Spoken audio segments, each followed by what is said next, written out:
С 9 июня в прокат выходит фильм Ивана Вдовина «Голоса Арктики». В старейшем московском кинотеатре «Художественный» состоялся премьерный показ документальной картины, снятой в 3 регионах – Ямало-Ненецком автономном округе, Ненецком автономном округе и Республике Саха-Якутия.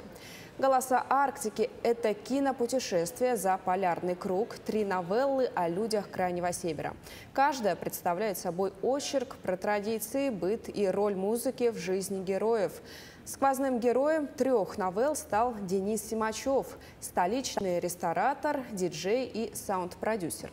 Он отправился в экспедицию на север, чтобы записать голоса Арктики и создать единое музыкальное полотно. В финале фильма он сыграет эффектный диджей-сет на огромном вездеходе-бурлаке. По итогам экспедиции Денис Симачев собрал 12 этнических голосов, из которых создан музыкальный альбом «Арктика».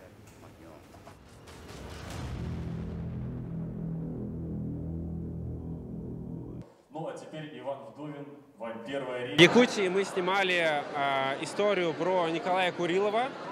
Это автор стихотворения «Родное», которое прозвучало в фильме «Брат 2». Но также он потрясающий художник, этнограф, литератор. У него очень много заслуг. И самое главное, чем он нас заинтересовал, он представитель народа Юкагиры. Это очень древний народ, но их осталось совсем немного. И он, как настоящий супергерой, сохраняет память о своем народе, о своей культуре и языке. Я думаю, что фильм, таким, как я его видел, он также оставит у вас какое-то неизгладимое впечатление о тех местах, о тех малых народах и те проблемы, которые мы поднимаем в этом фильме.